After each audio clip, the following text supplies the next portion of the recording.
Hello, everyone. Let's talk about understanding ourselves. So, our minds are littered with the bodies of those who have understood us incorrectly. And many of those bodies are still alive, active within our consciousness or subconscious, and influencing us as an individual. Because the mind is a battlefield, and the bodies which lay seemingly dead or dormant are often very much alive.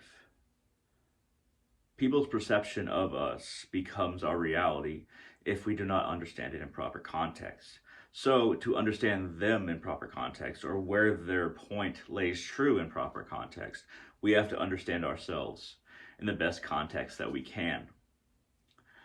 It's important to be able to assess yourself as an individual without playing into your own passions or the passions of others.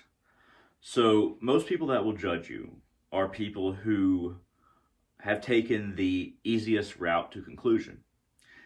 The easiest route is one that is comfortable, the one that somebody would like to believe about us, one that requires little thought, little comparison, little back and forth with their logical body.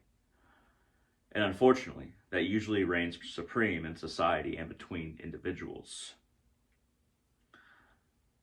It is also very easy for us to emotionally judge ourselves, either saying, oh, forget what they said, or no, forget that idea, I'm this or that, or no, I'm better than that, or I'm worse than that.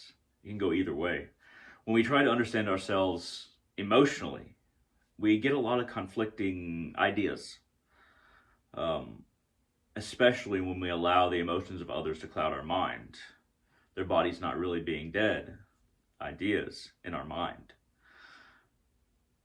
We have to become resilient against emotion in some instances. That doesn't mean emotion is bad or passion is bad. But when we insert it into understanding ourselves or others, then it becomes a blurry lens to view reality through. Um, when somebody judges us negatively, it's very easy to say, screw that person. They don't know me. I know me. But do we really believe it? So if we're going to put it through a logical lens, a lens that comes to conclusions based on self-analysis and objective facts, then we can consider, okay, does what they say have merit? Perhaps I should listen to the idea, analyze it, and catalog it. And if I don't have enough information on myself right now, perhaps I can gather it to see if they are correct. But it requires a logical effort, a logical mind, an objective mind. When judging ourselves and others, when seeing ourselves and others through different lenses, we must be able to take out the red, take out the passion, take out the emotion, and view things as if everything was on paper written, rather than seen through the goggles of self-importance and egotism, narcissism. Of course, there's many of us who want to put ourselves down, so that's also the same passionate lens. Let's say we're passionate against ourselves rather than for ourselves. Um, the reason why you need the ability to logically analyze what people are calling you, what people are identifying you as, or understanding you through, and how you understand yourself. The reason we need that is because if we didn't have it, then we might as well be ruled by not necessarily our lower emotions, but our lower willingness to analyze things for an easy result. Um, Realizing ourselves is the most important battle in life. We only have the right to conquer ourselves, not other nations, not other people. Our birthright is ourselves, our mind, our spirit, our consciousness. We have the right to either destroy it or to build it up. We have the right to either use it for damage towards other people or be damaged ourselves or do good things. Understand people with a level of acceptance that, maybe they weren't making the decisions that they made in the rightest mood, the rightest mind. Perhaps they didn't really say what they meant. Perhaps they are seeing things unclearly because they don't have the ability to analyze things as they are rather than what they wish them to be. Giving people the benefit of the doubt is very important. Not because it's necessarily true all the time, but because it relieves us of the quantum entanglement to hatred, despair, and sadness that the understanding of others brings when we accept it at face value. In the Elder Futhark, the runic alphabet that I use, it requires 2 wunjos, 2 pointy P's facing each other to make up the rune for the self, manas. So why do we have 2 runes for joy, wunjo, facing each other to make manas, the self? It's because when the small self, the ego, and the grander self, the soul, when they meet and truly understand each other and truly accept one another, then that brings joy. Introspection, in its proper context, no matter what you find, brings joy, because there is a relief upon the necessity of explaining yourself away, of explaining others away. Just seeing at things as they really are is a freedom, because it does take a lot of mental capacity, but a toll on emotions and a misunderstanding of time and what we're supposed to do here that causes our 2 joys to look away. Our bigger self and our smaller self. Self-analysis requires that our ego look at our soul, whatever we think it is. Look at it without the filters of society.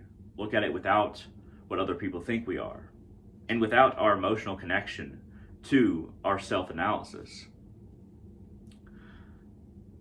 And without an ability to move beyond what path other people try to place us on, then we'll never find our own.